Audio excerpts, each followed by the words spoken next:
ლევანის რაიონში მომხდარ სტიქიასთან დაკავშირებით კომენტარს აკეთებს ინფრასტრუქტურის ახლადანიშნული მინისტრი დავით ჩავლიაშვილის ბრიფინგს ჩვენ პირდაპირ ეთერში გთავაზობთ. მოწესრიგებულია ხიდი, საჭიროებს თავიდან პროექტირებას და მშენებლობას, დაზიანებულია კიდე 3 ხიდი მონაკვეთზე, ასევე ნაპირსამაგრე, რომლის შესწავლაც ხდება და ტესტირებას ამ მდგომარეობაში ეს ხიდები და თუ საჭიროება იქნება აღდგენა ხდება პროექტირება და მშენებლობა თავიდან.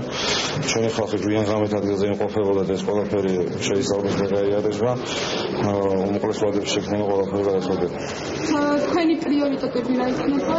რა თქმა უნდა, ინფრასტრუქტურის კუთხითაც იქნება დაზიანება, ჩვენი პრიორიტეტია და შუამდგომობა იქნება სამინისტროსთან ყველაფერს. თქვენი სამუშაოს პირველი დღე ზოგადად თქვენი სამინისტროს უშეღამე დაიწყო ჩვენი სამუშაოს პირველი დღე.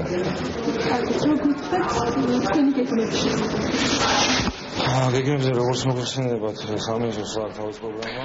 ეს იყო ინფრასტრუქტურის ახლადანიშნული მინისტრის ბრიფინგის ლევანის რაიონში მომხდარ სტიქიის შედეგებთან დაკავშირებით. დავით ჩავლიაშვილს დღეს პირველი სამუშაო დღე აქვს სამინისტროში.